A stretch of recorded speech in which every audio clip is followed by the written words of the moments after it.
Muy buenos días a todos. Hoy es lunes, día 8 de marzo.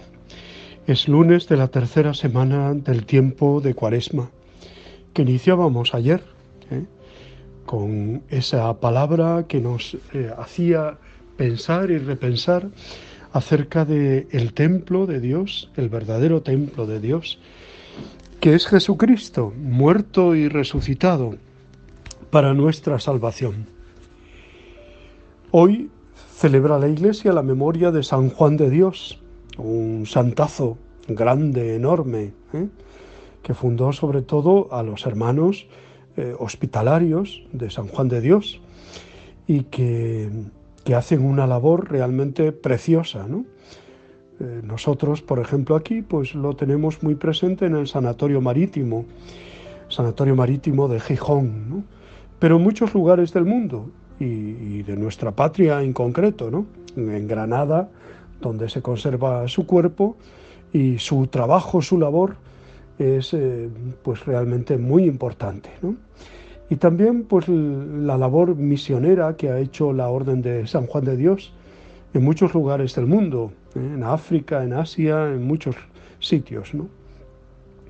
Es verdad que en el sentir también popular pues hay mucho tirón acerca de lo que se llama el Día de la Mujer Trabajadora o el Día de la Mujer en general, ¿no? Me parece bien que haya un día de reivindicación y de lucha y de esfuerzo y que se valore pues también pues el trabajo de la mujer, lo que ha hecho a lo largo de todos los tiempos, ¿no? Y es tan importante para nosotros.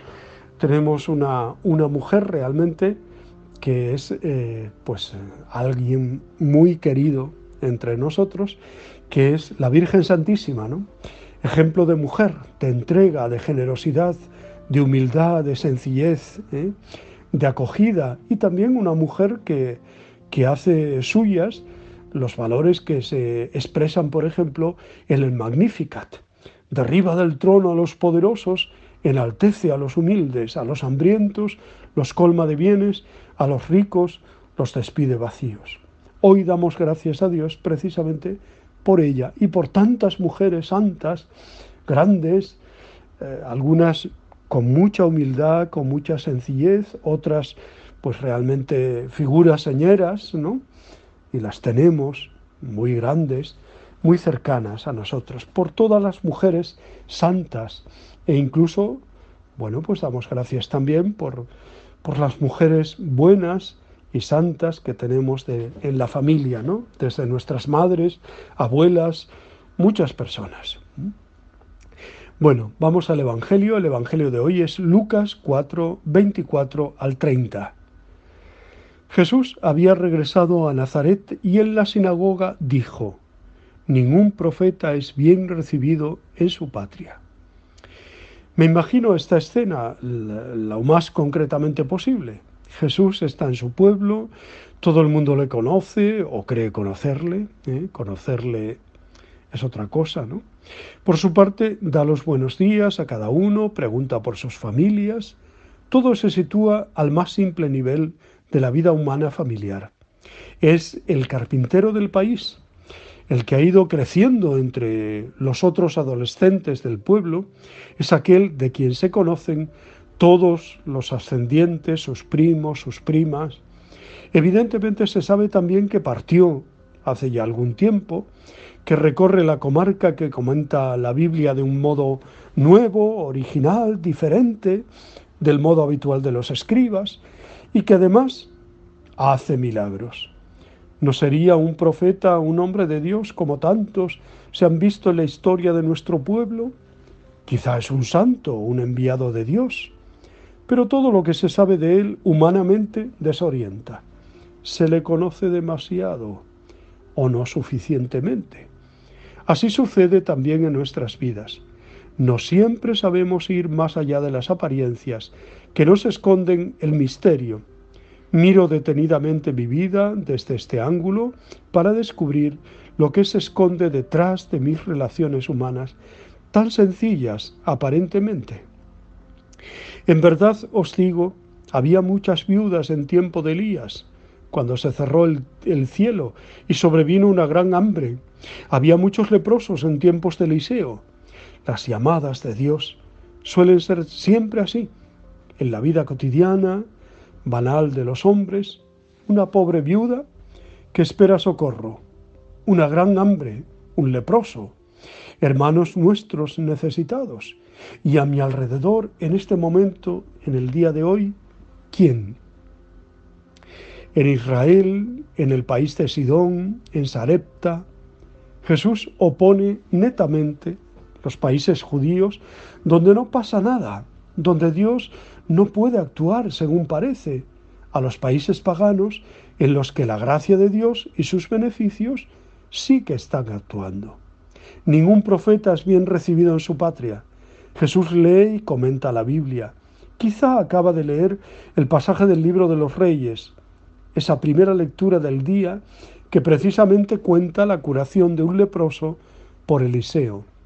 En su sermón, Jesús aplica este pasaje a la actualidad y comenta: esta palabra de Dios se aplica hoy y aquí. Hoy se cumple esta escritura que acabáis de oír.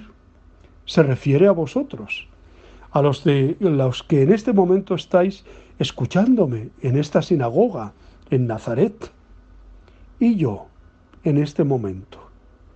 Como los habitantes de Nazaret, tiendo a apoyarme en mi pasado, a creer que una cierta familiaridad contigo, por las gracias recibidas, por el hecho de pertenecer a la Iglesia, me dan un derecho, un privilegio.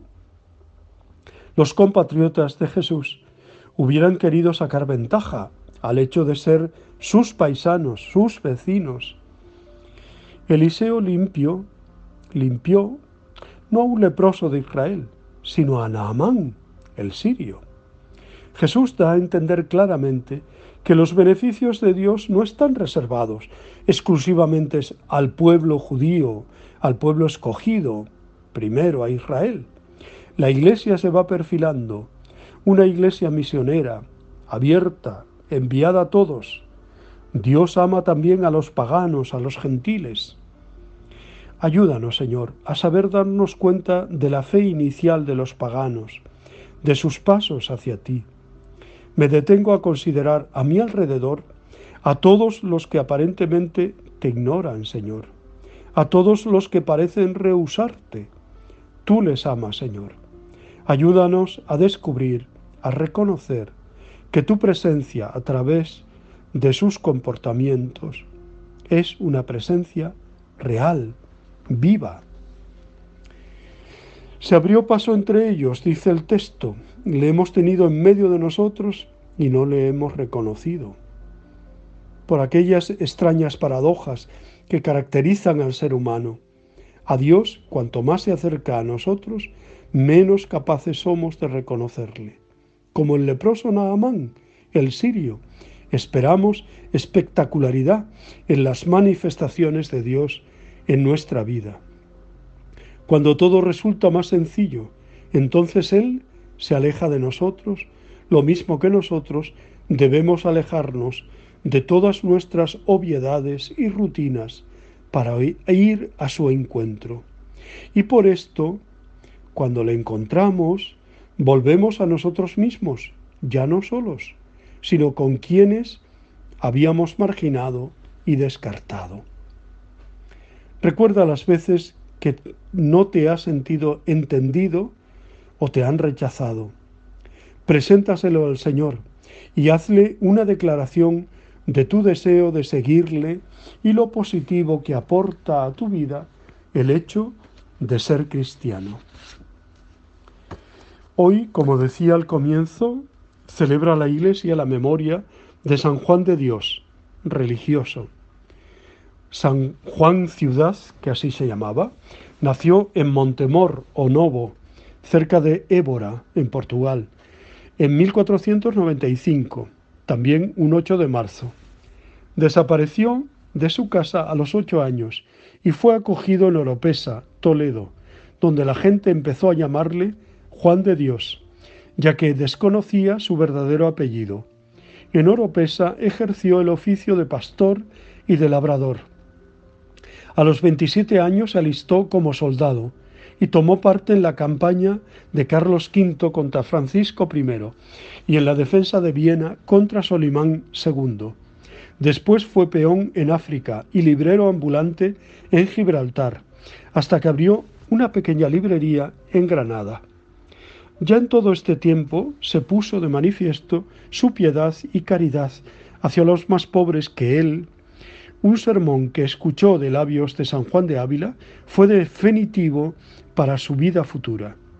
La reacción religiosa que experimentó el santo hizo que lo tomaran por loco.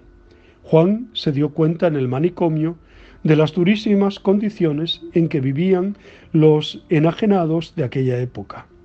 Ayudado por bienhechores, fundó un hospital en Granada, donde pese a no tener conocimientos de medicina, demostró estar en posesión de un extraordinario talento en lo que hace referencia a la cura de enfermos, sobrepasando muchísimo los métodos de aquellos tiempos.